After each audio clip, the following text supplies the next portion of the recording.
अस्सलाम वालेकुम। कैसे है भाई, ठीक है, फिट है? अल्हम्दुलिल्लाह। कितना अर्सा पहले आए थे, क्या इशू से जरा सुनने वालों को बता दें। मैं आया था 4 मंथ्स पहले। बेसिकली तो मेरी मामी की रिकमेंडेशन से कि और यूथ क्लब के हम आपके बहुत बड़े फैन हैं, तो उससे भी बेसिकली मैं अपनी मदर का इलाज करवाने आया था। उन्हें डायबिटीज थी, तो वो काफ़ी ज़्यादा ना वो ओवरवेट थी और रिपोर्ट्स भी कोई अच्छी खासी ख़राब नहीं थी और बाकी ऑलमोस्ट नॉर्मल थी, लेकिन उनकी डायबिटीज़ कंट्रोल नहीं हो रही थी।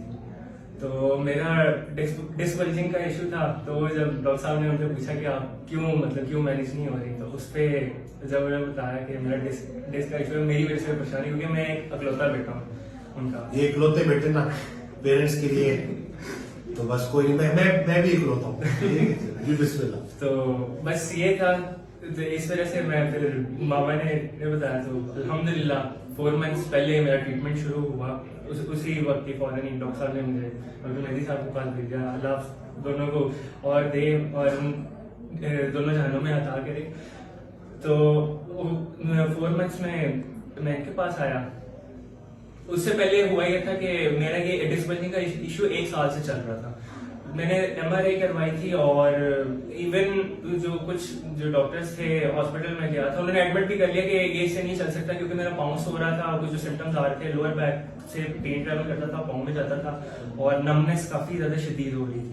तो उस पे उन्होंने इवन मैं फिर किसी के अपने एडवाइस पर रखने के, इसकी अभी एज भी इतनी नहीं है क्योंकि हम 21, तो मैं फिर हम लोग उठाए, वरना उन्होंने क्या बोला था कि इसका इलाज सिर्फ सर्जरी है, सर्जरी के बगैर ये नहीं ठीक होगा। और उसके बाद की गारंटी नहीं है कि ये कभी अपने पाँव पे खड़ा हो पाएगा, या फुट ड्रॉप की गारंटी नहीं दे रहे थे, और आगे आने वाले वक्त में ये वेट भी उठा पाएगा कि नहीं कभी उठा पाएगा। अब अल्हम्दुलिल्लाह इन 4 मंथ्स में क्या कहते हैं, मैं उम्रे पे भी गया हूँ, 1 महीना गैप भी रहा, मैंने वहां पे वेट भी उठाया, अपने बैग भी उठाए हैं, आबे ज़मज़म की बोतलें भी उठाई हैं और कोई इशू नहीं है। मैं रुकू भी किया है, बेंडिंग भी किया, वरना रुकू करने में सबसे बड़ा इशू ये होता है डिस्क बल्जिंग में कि आप रुकू नहीं कर सकते। आपका नी फॉरवर्ड आया था और आपको शदीद सीवियर बैक पेन होता है, बैक स्टिफनेस, लेग का सोना। 2 कदम चलता था तो पाँव सुन होकर मैं अपनी मदर को वॉक पे भी नहीं लेके जा सकता। और ये नमनेस और पेन आपका कितने सेशन में मैनेज हुआ था? ये मेरा नमनेस और पेन सिर्फ हार्डली 4 सेशंस के अंदर ये खत्म हो गया मैक्सिमम। उससे पहले दिन ही मैंने फर्क देख लिया था कि मुझे अपनी टांग महसूस होना शुरू हो गई थी और मेरी नर्व रिलीज हो गई थी जो इम्पिंज थी इस डिस्क बल्जिंग की वजह से। माशाल्लाह, तो खुश है माशाल्लाह। अल्हम्दुलिल्लाह। सुनने वालों को कोई मैसेज दे दे।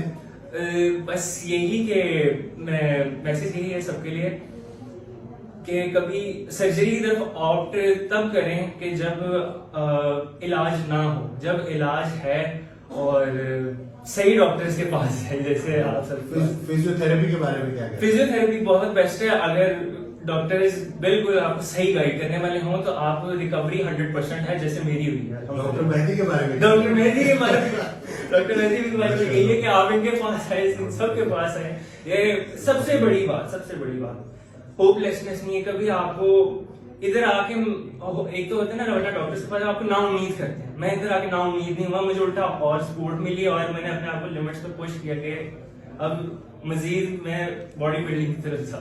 अल्हम्दुलिल्लाह, आप सब मोटिवेशन है मेरी और प्रॉपर ट्रांसफॉर्मेशन होगी इंशाल्लाह। तो डॉक्टर मेहदी, किस तरह का आपने ना मतलब थोड़ा सा सुनने वालों को आम फैम ताकि लोगों तक बात चली जाए। सर मैं इसमें 3 चीजों की गारंटी देता हूँ जो सर्जरी में नहीं मिलती, कोई भी सर्जन नहीं देता। पहली ये कि जब आप होश में आएंगे, एनेस्थीसिया का असर खत्म होगा, तो कोई गारंटी नहीं कि आपका फुट ड्रॉप होगा या नहीं होगा। ठीक है। दूसरा, आप 10 के सर्जरी के बाद डॉक्टर्स रिकमेंड करते हैं कि पूरी लाइफ 10 kg से ज्यादा आपने वेट नहीं उठाना।